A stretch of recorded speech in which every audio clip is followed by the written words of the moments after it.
How are you all doing? In this video, we are starting at ground zero to learn the vowels in the Numu Yaduan and their pronunciations. The goal of this lesson is to listen to the sounds that the letters represent. I will provide example words and sentences for each sound, but don't worry about trying to remember the meanings of those words at this time. Instead, just pay attention to how the sounds are pronounced. One more thing before beginning. The sound of a letter can be slightly changed at times, but in this video, I will focus mainly on the primary sound that the letter represents.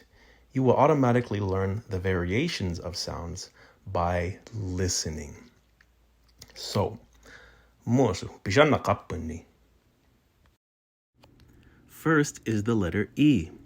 The letter E makes the E sound. E, as in the word nobi.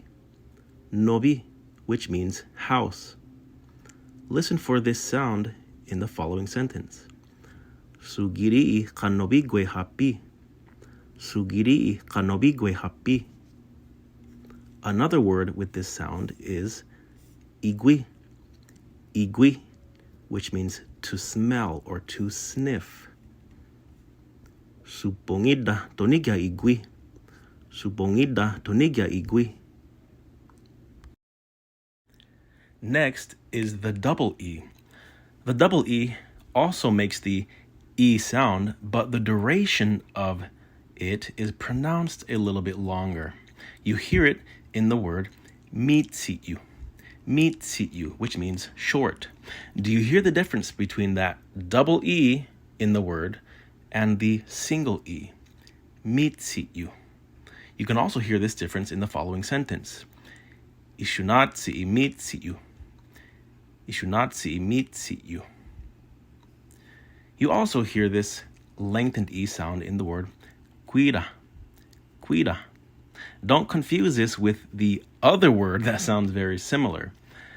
This word here means smoke or to smoke. You can also hear it in this sentence. Quidawin. Quidawin, which means it is smoking. Next is the letter U. The letter U makes the sound. You hear it in the word numu. Numu, which means person or human being or people. And of course, it is the word we use to refer to ourselves as Paiute people. We are numu. You can hear this sound multiple times in the following sentence. Numuba nugaku. Numuba nugaku. You also hear this sound in the word tuka. Tuka, which means eat. Listen for the sound in the following sentence. Tubarukare anga. Tubarukare anga. Once again, we have two letters. The two letters indicates lengthening. So the two U's is the sound. It is lengthened. You hear it in the word tugwa.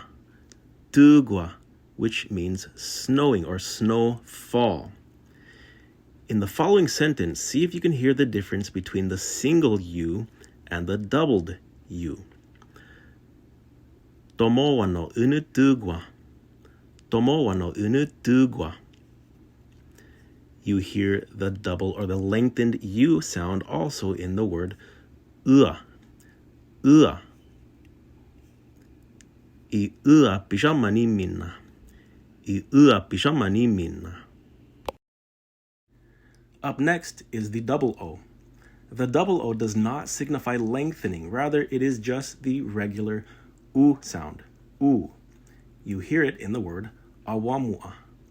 Awamua, which means morning.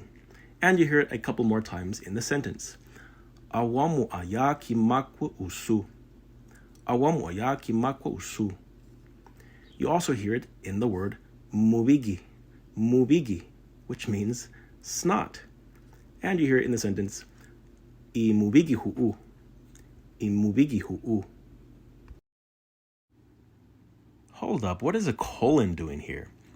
Well, as we already learned, each sound has a normal version and a lengthened version. And the lengthened version is represented by double letters.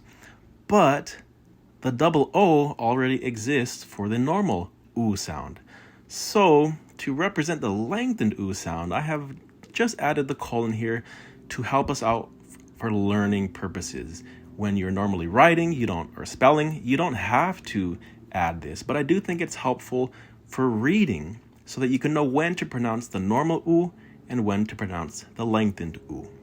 So you hear this sound, for example, in the word hua, which can mean fishing line. Ihuatsatnahu. Ihuatsatnahu. Did you hear the difference between the lengthened version and the normal? You also hear it in the word tu. Tu is a prefix meaning black. Tu. Wahatuna wo oparutsingi. Wahatuna wo oparutsingi. The single letter O makes the O sound. O. You hear it in the word yotsi. Yotsi, which can mean to get up or to arise. Yotsi kwene ropi hibikwe. Yotsi kwene ropi hibikwe. You also hear it in the word moko. Moko, which means shoe. Nerai moko atsuna. Nerai moko atsuna. Once again, we have the colon here representing the lengthened O sound.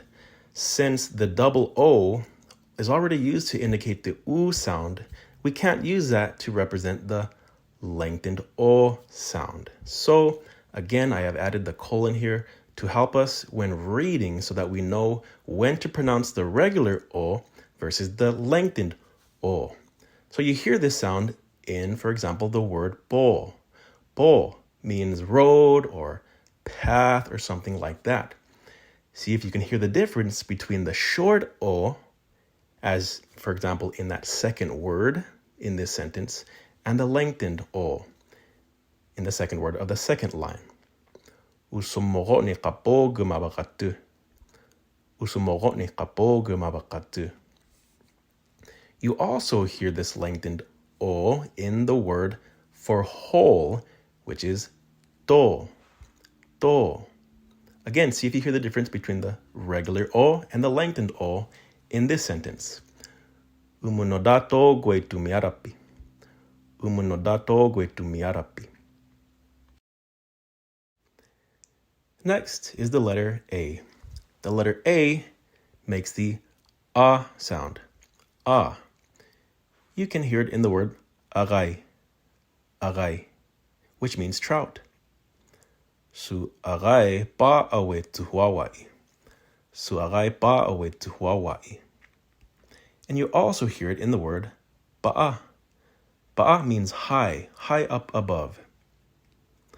Su ara ba'a yotsino. Su ara ba'a yotsino. And finally, the last sound that we're learning in this lesson is the lengthened ah, which is represented by the double A. Ah. You hear it in the word banusa. Banusa, which means pelican. Do you hear the difference between that double A versus the singular A? Banusa. One is lengthened, the other isn't. Banusa tu kawiwe pagwidaku. Banusa tu kawiwe pagwidaku. And finally, you hear it in the word Nazi. Nazi, which means boy.